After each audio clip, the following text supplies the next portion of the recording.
Hey, y'all, Daniel Lynch here, Lynch's Lawn and Fence. Hope y'all having a great day. Hey, we're going to come to y'all today talking about gate safety. So we've been doing a little bit of research and homework on this, and I'll be honest with y'all, we don't know.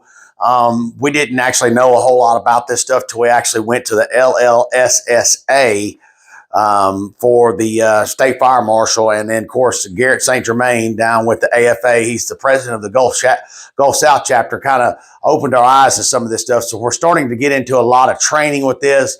Starting to see a lot of things that's going on that we haven't actually done right. That we're in the process of making a wrong a right now, and getting up to speed and up to par.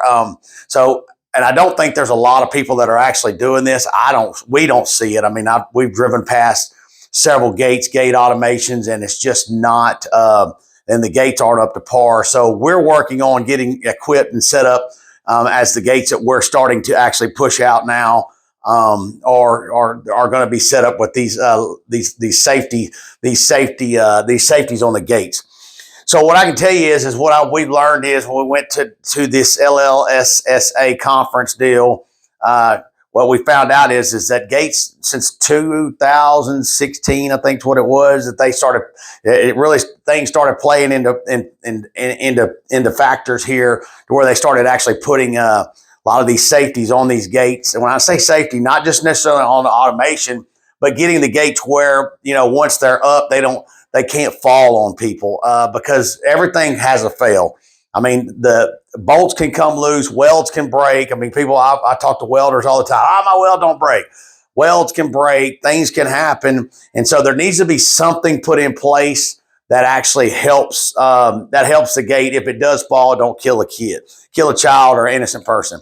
We have known and seen on videos, and we have posted some of those on our YouTube channel and on Facebook, to where there have been kids and people have lost their lives over the course of some years in the United States that actually were hurt, injured, or whatever by the gates. So that's why we're kind of bringing a lot of attention to this. We're fixing to implement it on all the gates that we install that will be at a certain weight.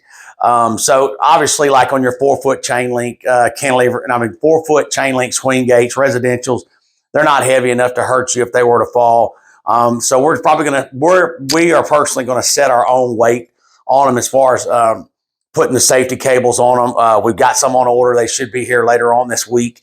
And so we're going to start putting those on. And then if we have to go back, or we're in the neighborhood of some gates that we actually know where we were installed them, then we're going to go back and put these on. Just because, like I said, it's just something that it was brought to our attention. So that's what we're going to try to go back and make a wrong a right. And I encourage you, if you're a fence contractor out there and you're doing these gates, I encourage you to fix this, because I can tell you, we're fixing to get on board with it. So everybody else should. So what I'd like to talk about today, thanks to my beautiful wife, because she did this handwriting. Y'all are gonna be able to tell the difference between mine and hers for sure. She's in the room sitting right there. Hey, so gate safety is what we're going to talk about. So the cantilever style gate, I'll do my best drawing with this, but the cantilever style gates, they're here. Generally speaking, they're here. You're going to have that, just say this is the whole style of gate. You have your wheels here, your rollers here, rollers here, rollers here. Okay, so just to give you, there's a lot of stuff that's got to take place here as far as safety-wise goes. But to make this gate to where it does not fall when it opens or closes, this thing needs something. Now, depending on what you want to use, I know what we're going to use on our style. Some people say you can do things different. Some people say, you have a pole here, a pole here. Some people say you can actually set another pole on the front side of this gate, the way when the gate does fall, it'll actually pinch it in between the posts.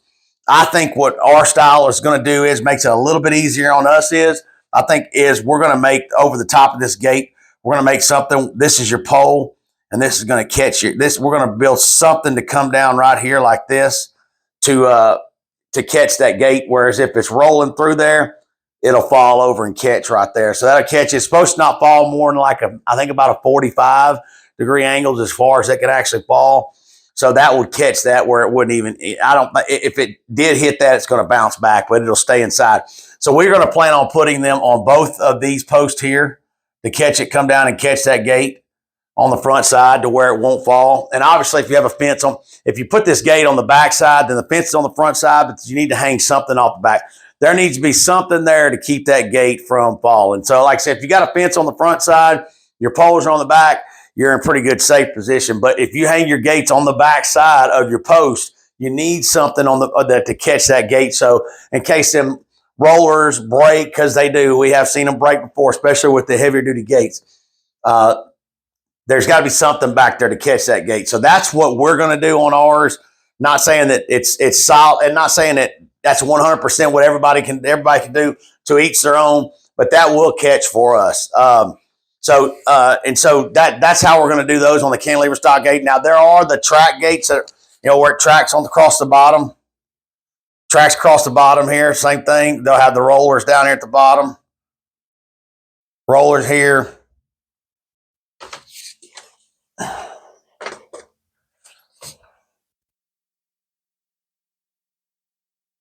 And it tracks on the ground right there. Same case scenario. What we're going to do is this gate will track here, and then it'll have a wheel right here, and I'd say a wheel will have a roller here to catch. All we're going to do is do the same thing. We're going to put something that comes over the top of the gate and comes down like that to keep the gate from falling. And so obviously on the front side, well, that gate system, obviously there you'll have the fence, and on the back side you'll have that. So that'll actually work right there. So on our swing gates, obviously on our swing gates, of course, that's a little bit different style there. These, I think, you're not near as to have as many problems with the swing gates falling.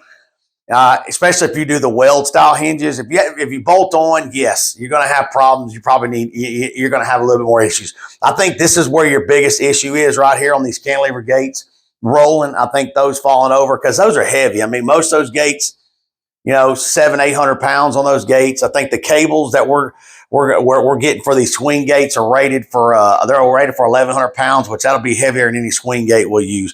But this right here, this little hook that we're going to put over the top of this on a round piece of 1'5" schedule 40 pipe, that right there will hold. It'll hold that gate and catch it so it don't hurt nobody or kill or injure anybody. So swing gates, same thing, same case scenario here. You're going to have your hinge post here, If it's a double gate, if it's single gate, there'll be a gate on this side, gate on this side here. And of course, what we'll do is on this right here, we'll hook to on the back side of this. We'll come in here, hook here, and then we'll hook on the back side of that post, and they'll have a little 10-inch cable that'll run from your post to your frame. That way, in case the gate, this hinge, box hinge, barrel hinge, whatever you put up there, 90 alligators, whatever you put up there, it'll actually catch that gate when it falls, and it won't let it fall on somebody. I mean, same case scenario here. We'll put it here, and then there'll be a cable that actually holds that gate at the top and actually holds it in place where it don't fall. So y'all, this is just something we kind of went over a little bit here. It's something we're going to start implementing. We encourage everybody else that's out there. We've just seen a lot of videos, a lot of testimonials on, parents that have lost children, lost loved ones with stuff like this. And it's just kind of, like I said, you don't think about it, and there's not a lot of awareness out there to it.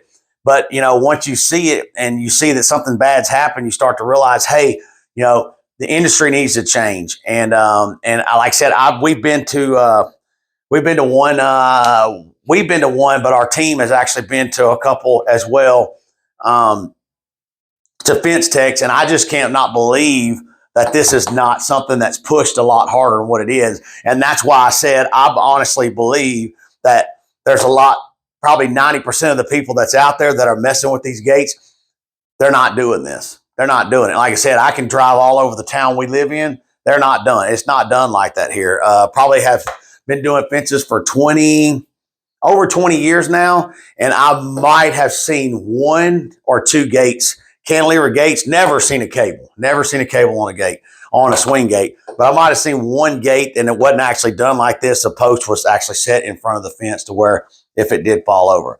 So that's kind of crazy. But like I said, you would think, being as if, we've been to national conventions, you would think that those safety cables would be all over the place. People would be going crazy over them, but they're not. And that's why I personally think they're not being used. So it's something that we're going to implement into our company. Like I said, every truck that we have that goes out every day, they'll have 20 or 30 of them in there, and we're going to make sure that this gets done, because this right here is a big, big deal. A lot of these gates that people are installing, your wood frame gates, or your metal gates with your wood on the outside of them. I mean, those gates, 80, 90 pounds. I mean, an 80 or 90 pound gate falls on a kid, it's going to hurt.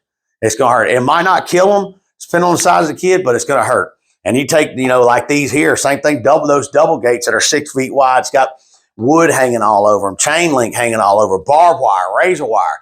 I think the one instance where we saw the kid that got hurt, got hurt or killed, I think maybe out in California or something somewhere, was a cantilever gate. The ball went on the other side of the fence. He went and rolled the gate back, and then went outside, got the ball, and went back to close the gate. When he closed the gate fell on top of him and killed him.